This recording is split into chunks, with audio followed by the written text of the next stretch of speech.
Assalamualaikum warahmatullahi wabarakatuh. Perkenalkan, nama saya Muhammad Ali Hamid dengan IDN 0707088101. Saya adalah dosen di program studi ilmu keperawatan Fakultas Ilmu Kesehatan Universitas Muhammadiyah Jember.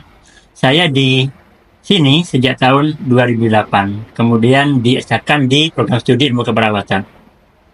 Adapun mata kuliah yang saya ampuh adalah di keperawatan gawat darurat pada mahasiswa ilmu keperawatan semester 6.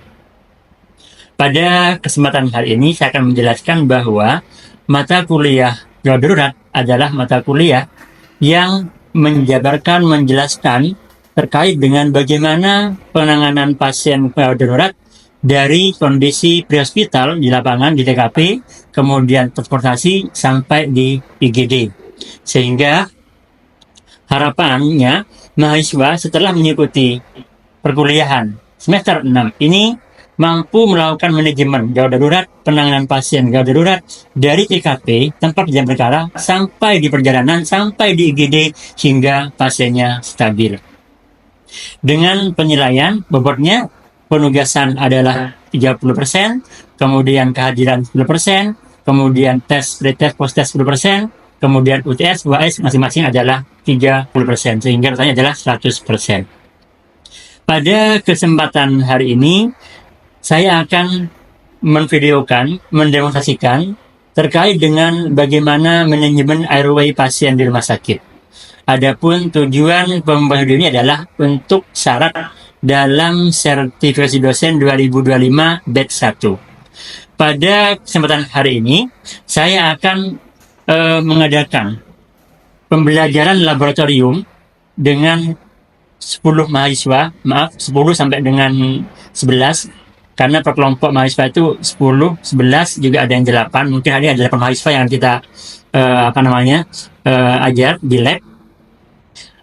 Adapun CPMK pada perkuliahan tadi adalah CPMK 6 dan juga 8. Jadi mensimulasikan dan mendemonstrasikan bagaimana penanganan pasien yang mengalami sumbatan jalan nafas di IGD. Bisa juga di lapangan menggunakan teknik head tilt, chin lift, modified jaw thrust, kemudian nasopharyngeal airways, oropharyngeal airways, sampai dengan intubasi endotrakeal. Adapun nanti evaluasinya adalah pada akhir pembelajaran laboratorium, mahasiswa mampu mendemonstrasikan, mensimulasikan bagaimana penanganan pasien yang mengalami gangguan airway pada kondisi sadar maupun tidak sadar. Sedangkan evaluasinya nanti berupa evaluasi proses. Langsung saya akan meminta mahasiswa untuk meredemonstrasikan apa yang telah diajarkan.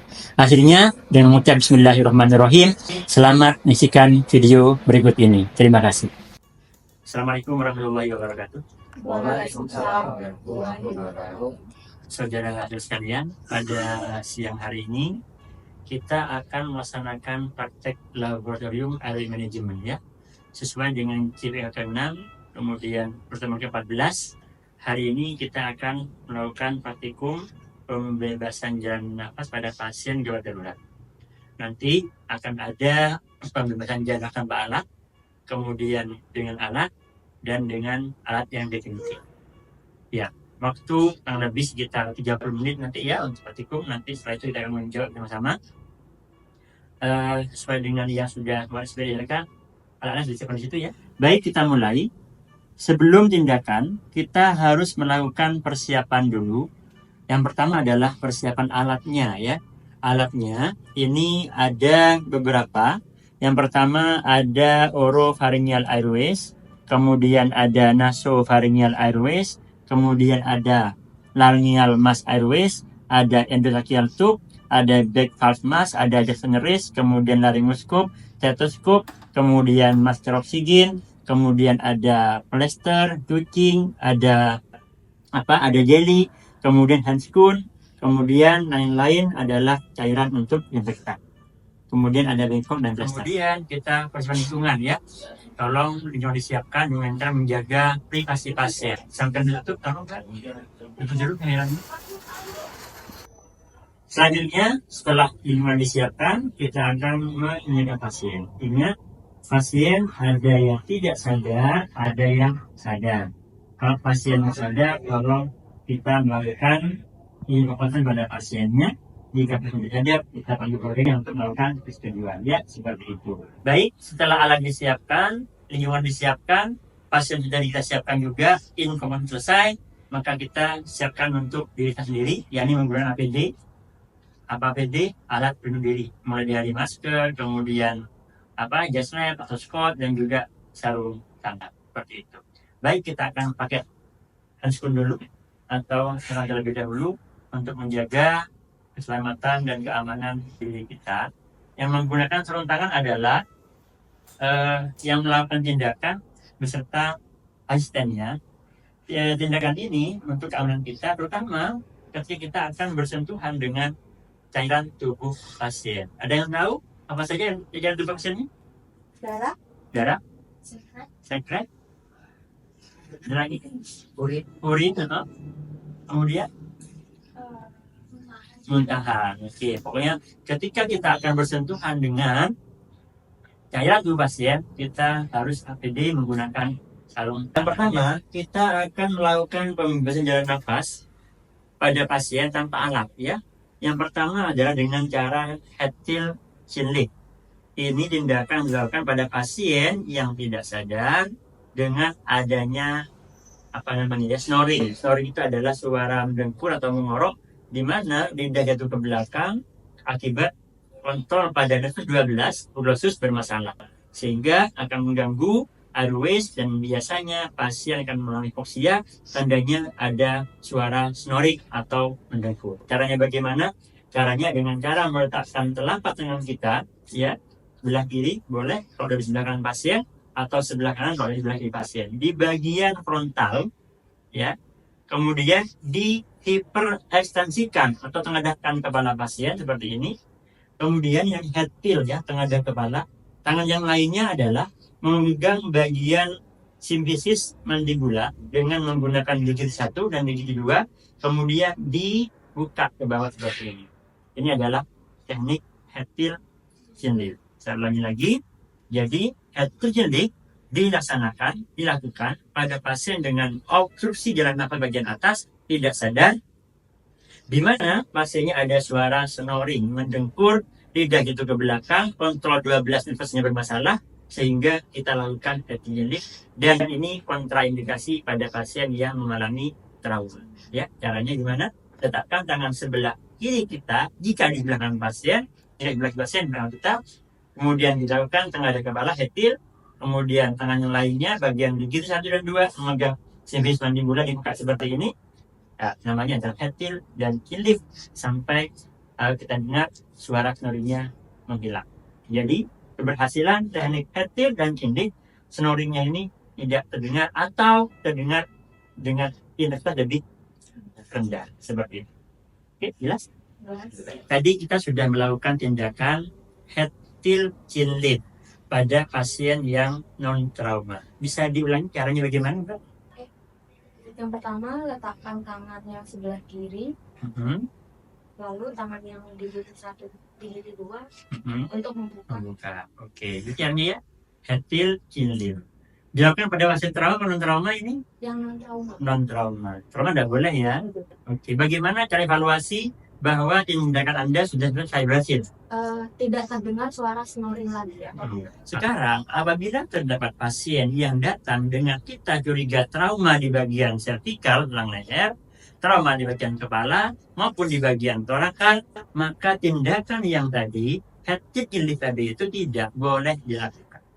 Bagaimana caranya? Walaupun pasiennya ada stridor, ya, ada sumbatan jalan nafas, lidah jatuh ke belakang, kalau dia trauma, jangan menggunakan teknik yang tadi. Tapi kita gunakan cara lain dengan tidak memanipulasi tulang leher. Jadi ini nggak boleh gerak, ya, stabilkan. Kita hanya mendorong rahang ke depan. Tindak ini disebut dengan jaw thrust atau modified jaw thrust. Caranya bagaimana? Letakkan metakarpal kita ini karpal dan juga karpal juga ya. Di bagian mana? Di bagian zigomatikum, di bagian tulang pipi pasien kanan kiri seperti ini. Saya ulangi, metakarpal ini, karpalia juga tempelkan di tulang pipi atau zigomatikum seperti ini. Kemudian di gigi 1 mendorong angulus mandibula ke inferior seperti ini. Lalu di gigi 3 dan 4 ini 3, 4 ini mendorong angulus mandibula ke depan seperti ini dan distabilkan oleh di gigi 2 pada bagian ramus mandibulanya. Jadi seperti ini caranya. Saya ulangi lagi, ini adalah jaw thrust, hanya mendorong rahang ke depan sehingga harapannya lidah juga ikut ke depan. Nah, ke depan lidahnya maka lidah di bagian posterior tidak menyumbat faring atau enggaknya orofaring.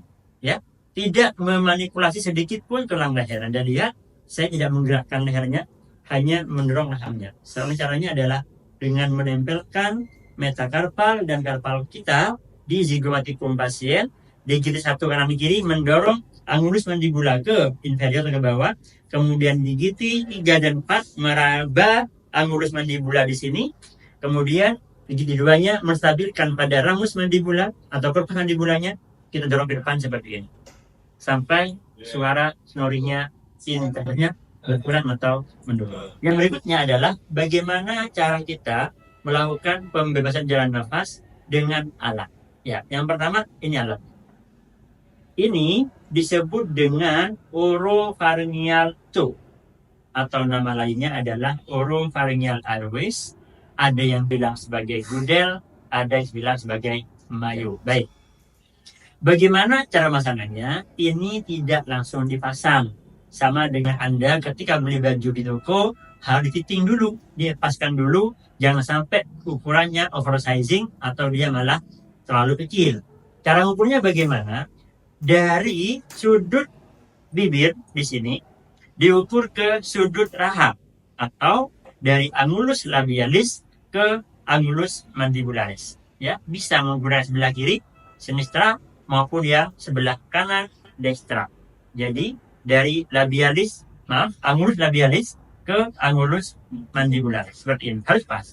Cara pasangnya ada 2 teknik. Ada yang direct ways, ada yang indirect ways, sesuai seperti yang sudah dipelajari kemarin. Nah, untuk yang cara langsung adalah caranya kita pegang menggunakan 3 jari, digiti 1, digiti 2, dan digiti 3 seperti ini. Cara megangnya ya, bisa menggunakan tangan kanan maupun tangan sebelah kiri. Sama menggunakan 3 jari, digiti 1, 2, dan 3. Lalu, cara masangnya adalah pasien distabilkan jika Anda menggunakan kanan, yang kirinya menstabilkan bagian isi kepalanya. Ini ngadepnya ke sini ya, lubangnya ada di bagian inferior seperti ini. Kemudian Anda masukkan pelan-pelan. Ini menyentuh gigi bagian atas ya, fulcrum. Jangan ke bawah, atas, menyentuh bagian fulcrumnya supaya tidak menyentuh lidah. Kemudian dorong pelan-pelan, terus hati-hati lidahnya dorong ke belakang. Kemudian jika aman lanjutkan sampai dengan mentok posisinya sejajar dengan labia atau mulut pasien seperti ini. Ini adalah cara yang langsung. Cara yang kedua, cara indirect. Bagaimana caranya? Caranya sama, gunakan 3 jari saja. Di jari 1, 2, dan 3 bedanya. Jika tadi ngaduknya seperti ini ke bawah, sekarang kita balik ke sini ke atas ngaduknya. Jadi di gigi 1, 2-nya posisinya terbalik secara megang seperti ini. Arahkan arahkan lubangnya ke atas seperti ini. Kemudian masukkan pelan-pelan sambil kepalanya sampai 2/3 bagian masuk seperti ini. Lalu tahan dengan 2 jari. Kemudian jari yang di gigi 2 dan 1 memutar mayo baik searah jarum jam seperti ini maupun diputar berlawanan dengan jarum jam counterclockwise boleh ya. Kemudian didorong masuk seperti itu. Itu beda. Bisa diulangi Mbak, silakan caranya bagaimana yang langsung. Cara yang pertama itu yang direct ya Pak. Iya. Jadi mayunya menghadap ke bawah. Lalu tangan satunya menstabilkan kepala ya. Kemudian ke atas ya, menyentuh bagian di depan fulcrum dia tidak lidahnya. Ya, kemudian dimasukkan pelan-pelan. Pelan-pelan. Iya, sampai dengan sejajar mulut. Oke, oke, baik. Kemudian cara yang kedua, cara yang langsung. Cara yang kedua yaitu yang indirect. Indirect. Mayonya masuk menghadap ke atas. Iya, seperti itu. Silakan cara gimana? Ya, kemudian setelah 2/3, lalu digiti 1 dan 2, memutar bagian mayo dan mendorong sampai sejajar.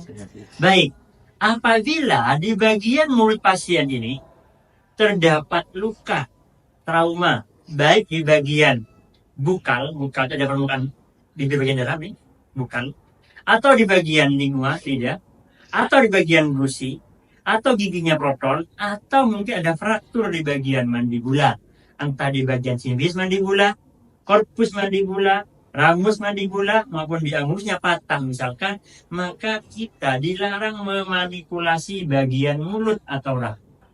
Kenapa? Karena nanti di bagian trauma, yang robek, yang patah akan diintervensi, baik dengan tindakan penjahitan, DEP, maupun dilakukan IUD atau operasi untuk menyambung, mempertahankan tulangnya.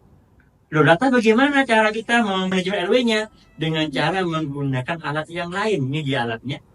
Ini namanya adalah NPA atau kepanjangannya nasopharyngeal airways. Ya, nasopharyngeal tube. Caranya bagaimana? Sama dengan tadi, fitting dulu, ukur dulu. Caranya bagaimana? Dari lubang hidung, ya, atau cavum oris, cavum nasal, dari cavum nasal ke angulus mandibula. Ketika sudah pas, dari ujung ke pangkalnya yang sejajar sama dengan jarak antara cavum nasal ke angulus mandibula, tinggal kita masukkan, hanya ada satu cara. Jadi, masuknya ke kiri, ke bawah sini ada punya, bisa menggunakan tangan kanan atau kiri. Cuma ngadep dari lubangnya ini semuanya kiri ya, kayak gini. Dengan ke kanan. Ya, kiri semuanya sama, maksudnya kiri. Oke. Caranya langsung aja dimasukkan lewat hidung secara perlahan-lahan seperti ini. Ya. Dan pasiennya ini bisa sadar. Silakan Mbak, bagaimana cara masang nasopharyngeal airway? Oke, yang pertama kan sama ya Pak, diukur dulu ya. Lalu setelah mengukurnya dari mana tadi? mengukurnya dari sini Ke hidung, ke mana? hidung ke sudut rahang. Oke, kemudian cara masangnya bagaimana? Dipasangnya kan hanya ada satu cara. Ada kemana lubangnya tadi? Oh, ke sebelah kiri. Ke sebelah kiri, oke. Kemudian dimasukkan pelan-pelan. Jika pasiennya sadar, diminta untuk tarik nafas dalam. Oke, baik. Permisi ya Pak, tarik nafas dalam ya Pak. Misal snoringnya masih ada, kemudian tanpa ada stridor dan sebagainya, maka kita akan menggunakan airway yang definitif. Apa itu? Ini di alatnya. Ini namanya adalah LMR. Kepanjangannya apa? Laryngeal mass airways. Ya. Ini akan masuk dari cavum oris sampai ke laring pasien, tepat di atas pita suara. Yang tadi hanya sampai laring saja. Ini lebih dalam lagi, dia masuk sampai di bagian laring, tepat di atas pita suara. Adapun persiapannya adalah, ingat pasiennya harus tidak sadar ya. Sadar dengan muntah dia akan batuk perutnya. Dan yang kedua, kita akan pastikan dulu bahwa LMA-nya dalam kondisi baik. Cup-nya ini bisa menggelembung dengan sempurna, tidak bocor. Kita cek terlebih dahulu dengan sped diisi udara sekitar 20 sampai dengan 30 cc seperti ini. Pastikan bahwa tidak ada kebocoran dari cup-nya ini. Jadi setelah dicek tidak bocor, aman, siap untuk dipasang. Laryngeal mass airway. Kita juga perlu tambahan alat lain. Apa? Ini adalah Magill forceps. Ya, ini dipergunakan untuk kita membantu mengambil sesuatu di dalam airways. Bisa gigi, benda diambil dulu, baru dimasukkan. Dan yang ketiga adalah back valve mask atau BVM. Nama lainnya ambu back. Untuk apa ini? Untuk memberikan pernapasan pada pasien. Nanti ketika sudah masuk, maka kita akan sambungkan ke sini, kemudian dipompa. Asisten nanti stetoskop untuk mengecek apakah sudah betul masuk jalan nafasnya. Kita boleh menggunakan tangan kiri maupun kanan, cuma saya menggunakan tangan kanan. Yang kiri menstabilkan kepala dan sedikit mendorong ke bawah seperti ini. Kemudian dimasukkan pelan-pelan melalui rongga mulut. Kemudian agak didorong ke depan seperti ini supaya dia masuk betul ke jalan nafas. Dimasukkan terus sampai tepat di atas pita suara, ya, seperti ini. Sampai masuk ke sini. Oke.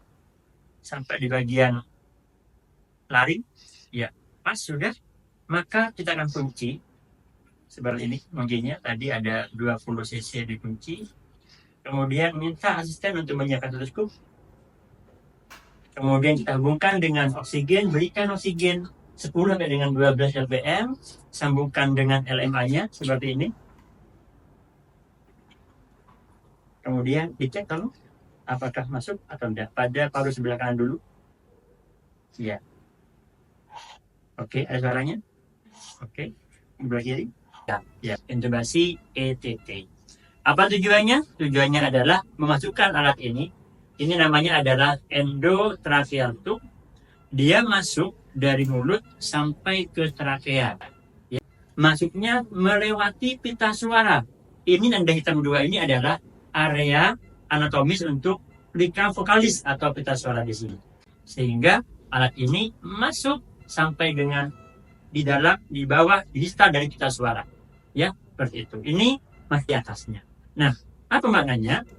Maknanya adalah jika pasien dipasang alat ini, otomatis jalan nafas, oksigen, udara langsung masuk ke trakea, bypass mendekati percabangan bronkus. Percabangan trakea menurut saya. Untuk alatnya, biar mudah menghafalkan ya, kita gunakan akronim statik. S-T-A-T-I-C. Ada S juga belakangnya, statik. Apa statik? S yang pertama ada 2, ada scope. Apa artinya? Ada stetoskop. Ini alatnya seperti ini ya, stetoskop. Ini disiapkan tujuannya untuk nanti melakukan evaluasi apakah ETT yang kita masukkan ini betul-betul sudah masuk ke jalan nafas, tidak salah ke esofagus, atau tidak mengintubasi bronkus kanan bahkan yang terlalu dalam, sehingga nanti suara pada paru sebelah kanan dan sebelah kiri harus equal, sama vesikulernya. Oke. Kemudian S scope yang kedua adalah namanya laryngoscope. Ini alat untuk melihat kondisi laring pasien seperti ini. Ini alatnya. Ada 2 bagian, ada blade, ada bagian handle. Ada 2. Megangnya adalah untuk masangnya, untuk bagian handle-nya pegang menggunakan tangan kanan, blade-nya pakai tangan kiri seperti ini. Masukkan dengan sudut 45 derajat. Bagian jari gigi 2-nya menekan bagian neck-nya, tekan ke samping 45 seperti ini. Kemudian untuk melock dipatahkan ke atas sampai sudutnya 90 derajat seperti ini. T adalah tube. Apa tube? Endotracheal tube. Ya. Ada 2 macam, ada yang king-king, ada yang king-king. Ya. Ini adalah yang king-king, ini adalah yang tidak ada spiralnya di dalam sehingga bisa nekuk, karenanya ini masih memerlukan nanti maju. Seperti LMA, kita pastikan dulu bahwa cuff-nya tidak bocor ya. Kita pastikan dulu, pompa dulu sampai dengan 20 sampai dengan 20 cc seperti ini. Pastikan tidak ada kebocoran, tidak ada suara udara yang keluar, aman. Kita putar lagi. Kemudian A ya. A-nya adalah airways. Di sini kita gunakan mayu. Loh, kenapa masih pakai mayu? Kan sudah pakai ini. Ya, ini adalah yang king-king ya, bisa ke mayu, ini adalah bisa yang kita ketuk, sehingga kita ganjal dengan menggunakan airways supaya tidak tergigit kalau pasiennya kejang atau sedang kondisi tidak sadar. Kemudian T yang kedua adalah tape atau plester. Ini plester untuk fiksasi ETT nanti. Ini ukurannya panjang 25, lebar 2 cm, ada 2 untuk bagian atas dan bagian bawah. Dan ini adalah introducer. Nama lainnya adalah mandrin atau stylet ya, seperti itu. Apa tujuannya? Ini dipasang pada introitus atau lubang dari ETT supaya lebih kaku. Dan konektor tambahannya ada menggunakan magnet forceps jika ada sesuatu di dalam rongga mulut yang kita perlu ambil supaya tidak terdorong oleh ETT. Lain-lain ada BVM dan jika perlu ada suction seperti itu. Pertama, kita harus menggunakan bedside monitor ya. Ini namanya bedside monitor, ini namanya defibrillator. Pertama, kita perhatikan dulu saturasi oksigen pasien ya. Harus di atas 95%. Apabila saturasinya di bawah 95, maka kita lakukan ventilasi terlebih dahulu. Silakan Mbak, coba ventilasi dengan cara meminta asisten untuk melakukan ventilasi dengan menggunakan BVM. Langsung aja 1, 2 ya. Kita lihat sampai saturasinya berapa? Di atas 95%. Jika sudah pas 99%, maka yang tahap pertama adalah kita akan cek dulu menggunakan laryngoscope dengan menggunakan tangan kiri seperti ini, megangnya lurus terakhir jempol sini, kemudian masukkan ke mulut pasien dari sudut bibir sebelah kiri atau kanan juga boleh dari sini, kemudian telusuri jangan sampai mendorong lidah ke belakang. Lalu kita dorong ke bawah seperti ini. Pastikan pita suara di sana itu kelihatan.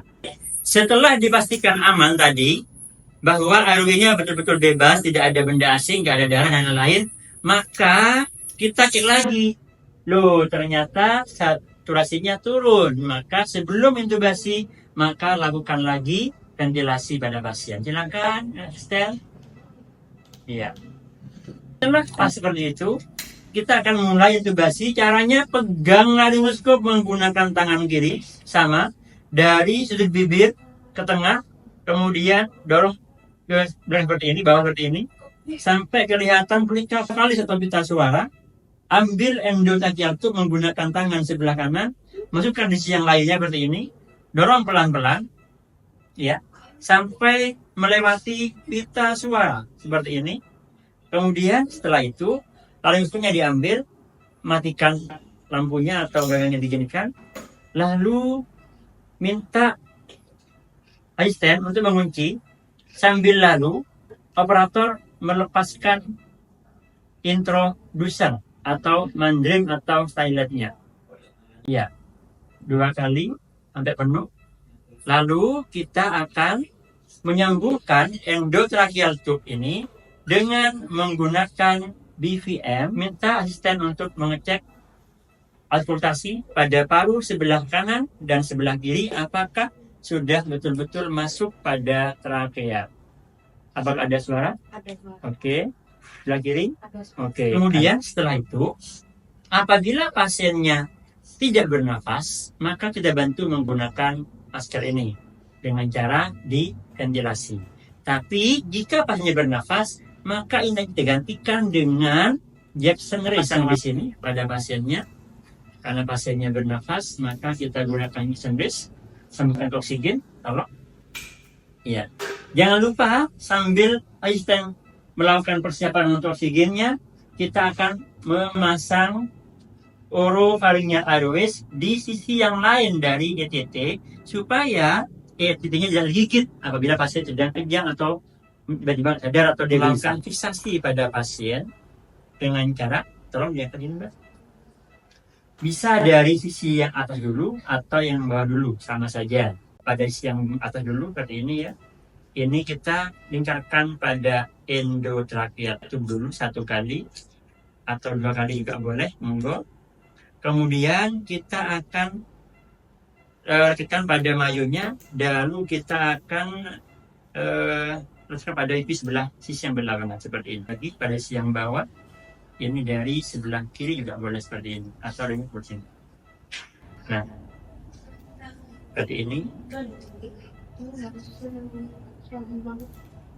Pak indikator bahwa kita berhasil dalam melakukan pemasangan ini adalah yang pertama bisa dilihat dari sini.